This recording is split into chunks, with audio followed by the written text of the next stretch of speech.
Today, the U.S. stock market is sending mixed signals, and investors are trying to make sense of where things are heading next.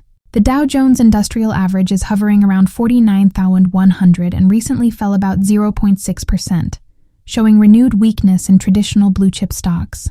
The S&P 500, on the other hand, is almost flat, slightly positive, reflecting a broader market that's moving sideways without a clear direction. Meanwhile, the Nasdaq composite is up roughly 0.28%, highlighting continued strength in technology and growth-oriented companies. In contrast, the Russell 2000, which represents small-cap stocks, is down close to 1.8%, signaling pressure on smaller businesses that are more sensitive to higher interest rates, tighter credit, and slowing growth expectations. Looking at sectors, financial stocks have been among the weakest performers. The financial sector is down about 3.5% year-to-date and has fallen roughly 2.5% just in the past week. Large banks, card networks, payment processors, and private equity firms are all facing selling pressure. Insurance companies and some regional banks have held up better by comparison, but even there, several regional names dropped more than 3% in the latest session. This highlights ongoing concerns around credit risk, loan growth,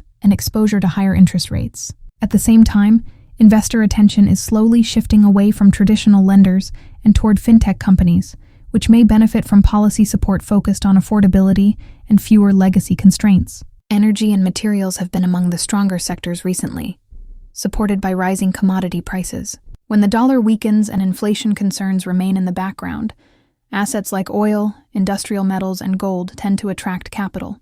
Gold has now climbed to another record high, reinforcing the idea that investors are still looking for protection against uncertainty. The Bloomberg Dollar Spot Index is sitting at a 3-week low and is down about 0.8% over the past 5 days, suggesting growing risk aversion beneath the surface of the equity market. On the macro side, markets are closely watching the Federal Reserve's upcoming interest rate decision. Any change in guidance or even the tone of the Fed's messaging could quickly move bond yields, bank stocks, and the U.S. dollar. Adding another layer of uncertainty is speculation around a potential new Fed chair nominee, which could influence long-term monetary policy expectations. If rates stay higher for longer, pressure on banks and small-cap companies could continue. On the other hand, a more dovish signal could further support tech and growth stocks. Today, the U.S. stock market is sending mixed signals, and investors are trying to make sense of where things are heading next. The Dow Jones Industrial Average is hovering around 49,100 and recently fell about 0.6%, showing renewed weakness in traditional blue-chip stocks.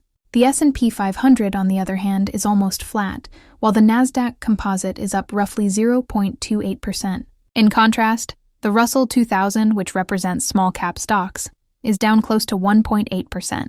Looking at sectors, financial stocks have been among the weakest performers, highlighting ongoing concerns around credit risk, loan growth, and exposure to higher interest rates. Energy and materials have been among the stronger sectors recently, supported by rising commodity prices.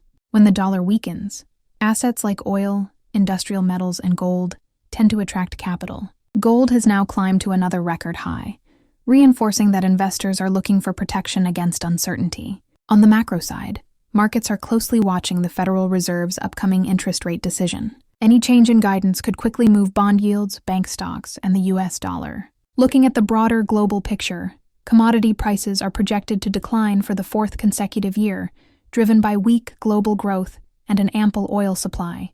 While energy and agricultural prices are expected to fall, precious metals are forecast to rise, continuing their trend as a safe haven asset. This divergence highlights a complex global market where policy uncertainty and shifting supply chains continue to test investors. The market environment remains choppy, with no clear runaway trend, and daily moves continue to vary by index, driven by a mix of geopolitical developments, Federal Reserve expectations, and company-specific earnings news. Investors remain especially sensitive to credit risk, including concerns around private credit growth, as well as earnings surprises in both financial and technology sectors. In simple terms, this is not a market that rewards blind optimism. It's a market that rewards preparation, risk management, and the ability to read signals as they evolve. For more clear, no-noise updates on U.S. markets, the Fed, and key sectors, make sure to subscribe and turn on notifications, share your thoughts or the sector you're watching in the comments below, and thank you for watching. Stay informed and stay disciplined.